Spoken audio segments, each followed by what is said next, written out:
All right, good evening YouTube. In today's video, we're going to be talking about strength for the bodybuilder.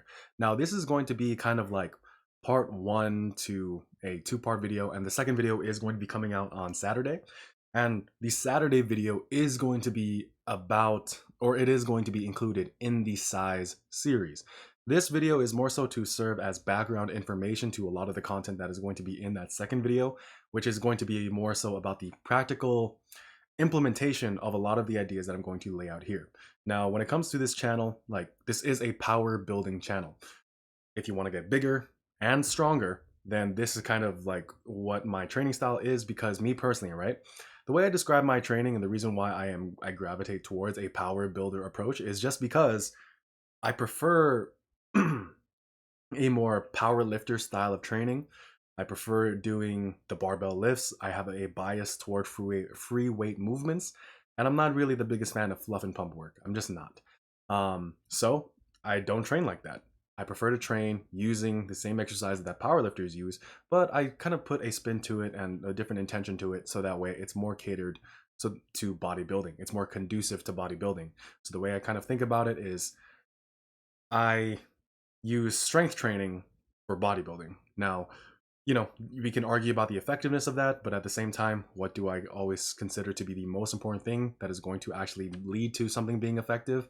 Consistency and effort.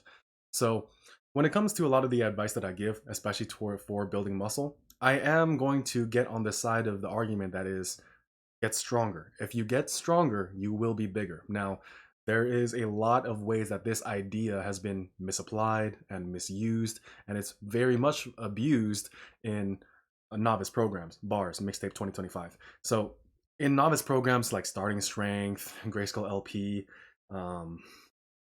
strong lifts, a lot of these movements or a lot of these programs will claim like you were going to build a lot of muscle, you're going to get stronger with this program, and to a degree they're not lying to you, but at the same time, like, it's the reason why I think it's a horrible way to kind of introduce novices to the world of training and to the idea of getting stronger is because I feel like it actually perpetuates the divide between strength training and size training, when it should kind of fill in that gap rather than further divide us. Because what ends up happening is you think to yourself, well, my 1 rep max went up, or how come I'm not getting bigger? I can deadlift more weight. How come I'm not getting bigger? And this is why. So that's why I'm going to be talking about this video, and I'm going to be defining what is strength for the bodybuilder. Now, I'm not talking about professional bodybuilders. I'm not talking about the guys who step on stage, right? I'm just talking about the regular gym goer who wants to look better and build a better body, build bigger muscles. If that is you, this is what I personally would recommend. Now, regardless of the goal, getting stronger should be the goal. Whether you are trying to get stronger in your 1 rep max, you want to get stronger. That's plain and simple, like duh, right? Obvious. But if you're a bodybuilder, the same rules apply to you. It's just the intention will be different. The outcome will be a little bit different. For a power lifter, they're trying to get stronger with 3 specific movements and for 1 rep. Improving in that way is how they measure getting stronger. Now, for the bodybuilder, that is not the same thing. It's a side effect, but it's by no means a goal you need to implement within your own training. For a bodybuilder, what I recommend is, with a wide variety of compound exercises, you increase your 5 to 10 rep max. So on your squat, bench, deadlift, overhead press, barbell row, chin-ups. So, get to a point where you can do like 10 to 20 bodyweight chin-ups, then start adding weight and then see what you can do for reps. Dips, dumbbell press, dumbbell row, leg press. Obviously, a really high, really strong 1 rep max, and all these movements will typically lead you to have a big muscle group. So let's say for your bench press, right? Think about the amount of volume, frequency, and intensity it would take to build up a 315 bench press. You're going to have a big chest if you do that. That's going to be your 1 rep max. But when it comes to your training, you should be doing like, getting strong with your 5 to 10 rep max and just going from there, right? So if you can do like 275 for a set of 10, yeah, you'll probably bench 315. But doing a wide variety of different exercises with a bigger rep goal than just 1 rep, you are not only tangibly, objectively getting stronger because you're lifting more weight with more reps, But you're not just limited to 3 exercises and 1 rep, and this is going to be more productive for bodybuilding. That's why when it comes to strength for the bodybuilder, this is what I recommend. The next thing I want to go over with you is the fact that the power lifts do not belong to bodybuilders. The barbell squat, the bench press, and deadlift are used in competition, yes, but that does not mean that they are only they only have value to the powerlifter. One thing I tell, or one thing that I got a lot of feedback with when I recommend to people, you should squat, you should bench, and you should deadlift, is they'll say to me, "Oh, I'm not trying to get stronger," and I'm just like, okay, then you're not trying to get bigger either. Like I do point out to them in the same way that I did with you that I do have a bias toward the free weight movements, and I kind of lay out my arguments as such. The barbell movements allow you to lift the most amount of weight. We know for a fact that things that really help the muscles grow is an appropriate amount of volume, a training proximity to failure, so muscle failure or technical failure for safety reasons, and heavy loads. And you can do all 3 of those things with the barbell, and you can do them in a way that is arguably a bit more effective. You can overload it more. If your technique is good, then you are able to, if your technique is good and you're not just maximizing technique, you're actually trying to just have technique that keeps you safe but allows you to lift the most amount of weight, you're going to build big muscles. Obviously, there's ways that you can manipulate your form to make the lift easier, but that's not what we're talking about here. As long as it keeps you safe, as long as it keeps the sensation in the muscles and you get stronger at it, you will grow. Now, progression on these lifts should serve as markers of muscle growth, especially when I'm telling you that you should do so with a 5 to 10 rep max, maybe a 3 rep max at most, which is why I included the 3 option there as well. It's kind of tricky though, because yes, hypertrophy does exist on a spectrum. You will grow from 1 rep and you will grow from 10 reps, but they're not equal. And that's something that you need to take into consideration when you're picking your volume. Now, the next thing, you want to use more than just 1 metric, and you want to use more than just 1 exercise. You want to use a variety of different exercises. So in the power lifts, obviously you have a squat, a bench, a deadlift. So a pull, a squat, and a push. That's one way you can go about it. So maybe your overhead press, your weighted chin up, and then your squat, right? Or your leg press if you just really hate squatting, or your hack squat, or something of that nature, right? Something to fill in that void, but something in which you deliberately put on more load over time and try to get stronger at. Now, for metrics that you should actually focus on and things that you should measure, the goal of a power lifter is to increase his 1 rep max. So his goal is to add load over time. Now, when it comes for the bodybuilder, what they should be trying to do is trying to have their point of failure within a set with a certain amount of weight move up. So muscular endurance. That's why I'm recommending a 5 to 10 rep max as the goal for a bodybuilder, because that means it's heavy enough, but at the same time you're training close to failure and you're getting more than just 1 rep. So that's why it's going to help you a lot. So when I'm talking about moving your failure point up, right? Let's say, for example, you are, benching 225 and you usually hit failure at around 8. If you go from 8 to 12, you have gotten stronger and you have probably built some muscle. You have probably gotten bigger. So for you, your goal should be to add reps or sets. Now, adding reps and sets are the way that you actually increase tonnage the most. Adding weight doesn't really do much to your tonnage. And tonnage being the calculation of sets times reps times weight, weight doesn't really change your tonnage all that much, and tonnage accumulation is really important to building muscles. Obviously, Steve Shaw had a great video talking about how building muscle is more than just a math equation, and it really is. But the thing is, there's 2 things. There's the part where you need to make sure you're working hard enough, but you also need to make sure that you're doing enough work. And tonnage is just one way to kind of balance it. Is the tonnage you're doing actual? The thing is, we can artificially inflate our tonnage by using such light weights and training really far from failure. The thing is, you don't want to do that. You want to have good, honest tonnage, but then at the same time, maybe if, for example, you're pushing close to failure, you're using a heavy ass weight, but you're doing 3 reps, total reps, that's probably not going to be the most productive for muscle building, which is why I bring it up. But you should be trying to add reps and you should be trying to add sets over time. And there's a couple ways that we're going to be going over in the next video coming out this Saturday, that I'm going to be talking about that. So when it comes to everything else, right? progressive overload is going to be one of the most important factors. But here's the thing. Progressive overload is desired for the powerlifter because, you want to progressively handle more weight because your goal is a 1 rep max. Now, for building bigger muscles, progressive overload has to be part of the equation, but it is not the goal. It is more so the side effect if your goal is hypertrophy. Bigger muscles require you to lift heavier loads to continue growing. That's why I'm saying, like, it's 100% necessary for progressive overload to be present within your program, but by turning it into the goal, what can happen is you start insisting on, I need to get stronger for the sake of getting stronger, not for the sake of building muscle. I need to modify my technique so that way I'm more efficient in my lift, not so that my lift actually builds more muscle. Because something that should be brought up a bit more within like technique for certain exercises is that optimal technique for competition is not the same for optimal technique for building muscle. Let's take the bench press, for example. There was a video that came out pretty recently where someone did a no elbow bend bench press, like a zero range of motion bench press, but it counts in competition because she met all the competition rules for that lift.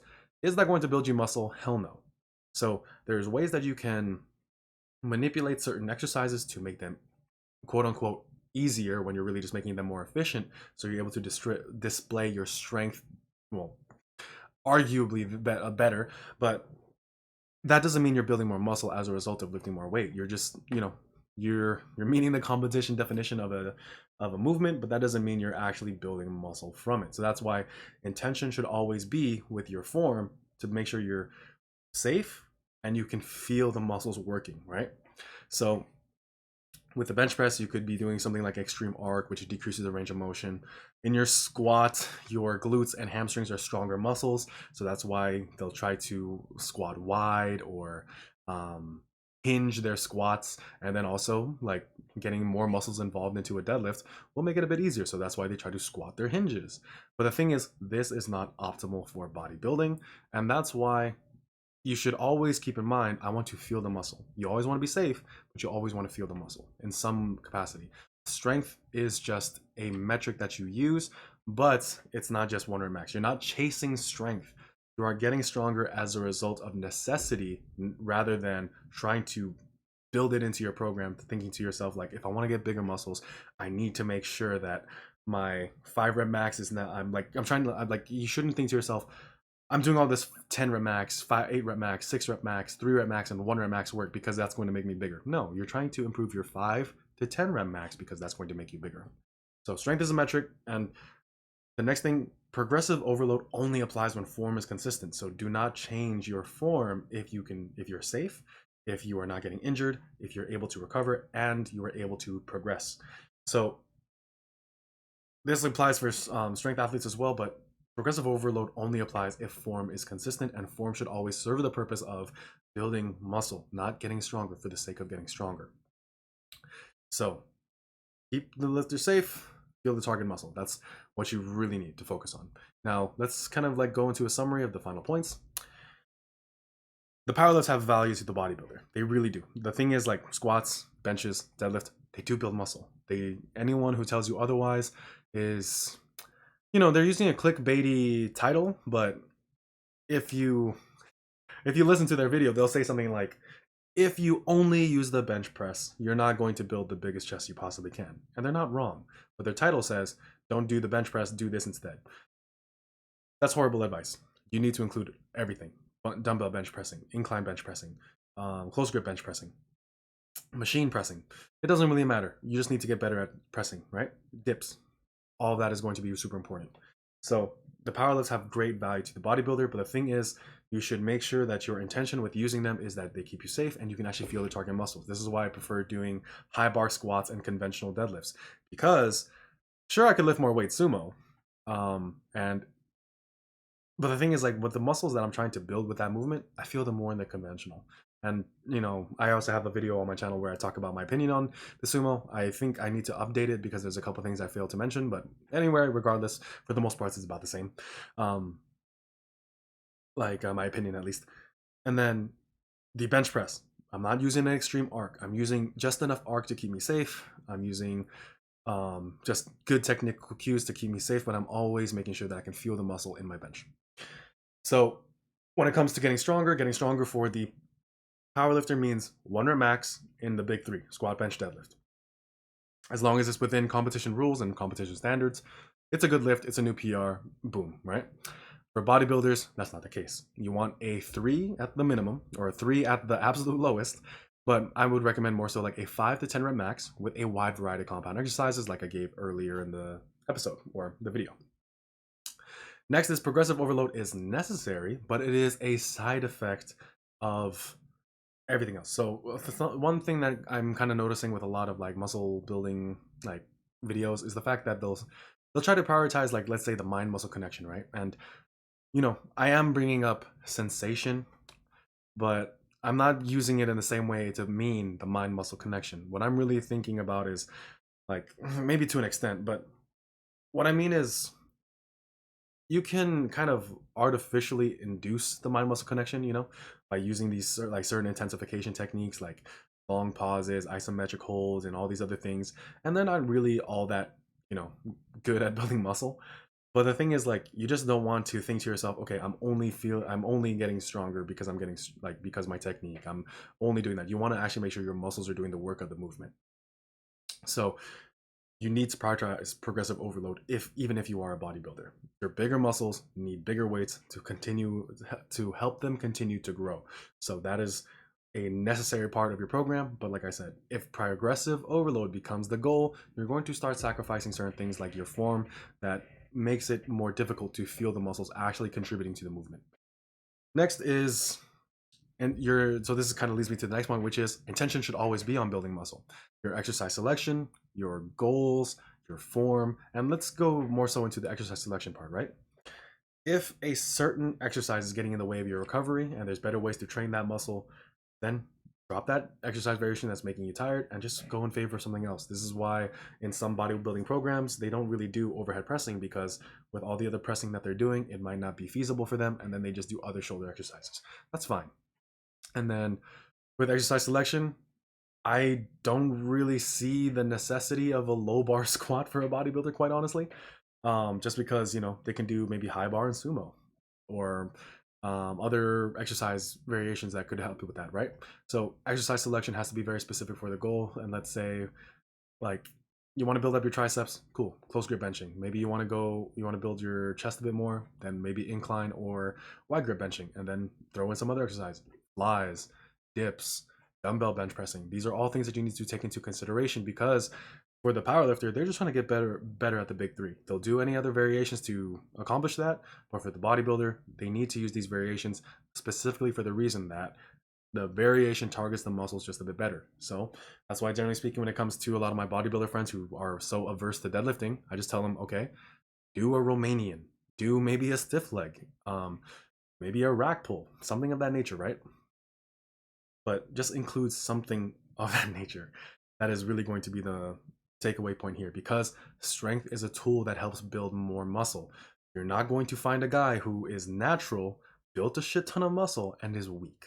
You just aren't. And if you find a guy, then they're probably not natural, or like they're just gifted, or this is another one, they're just a fat guy. Like they're just like, they already have a lot of like mass on their body anyway. I used to be one of those people because I'm just a naturally fat guy, but I'm just like working on it. But anyway, that is this video. Like I said, this is just the background information. The actual ways we're going to apply this is going to come out this Saturday. So that's going to be part of the size series, in which I talk about progressions to implement these ideas into your program. So that's it for this video. Thank you so much for watching. My name is Carlos the King, standstrength.com. If you like the shirt, it is available on my website. So yeah, go ahead and check my website for that. If you would like coaching, there are coaching options available. I have personalized workout programs. If you would like me to create a workout program for you, in which it has all of the ideas that I'm trying to have for free on this channel. If you want me to take out that guesswork for you and work with you on that, then I can make a workout program for you. Or if you would like to hire me as a coach, then I would be more than happy to work with you there as well. Just send me an email, check it out on my website, and I'll be reaching out to you soon. Other than that, I'll see you this Saturday with the next installment of the size series, in which I talk about how to actually put this into a program. Other than that, have a good night.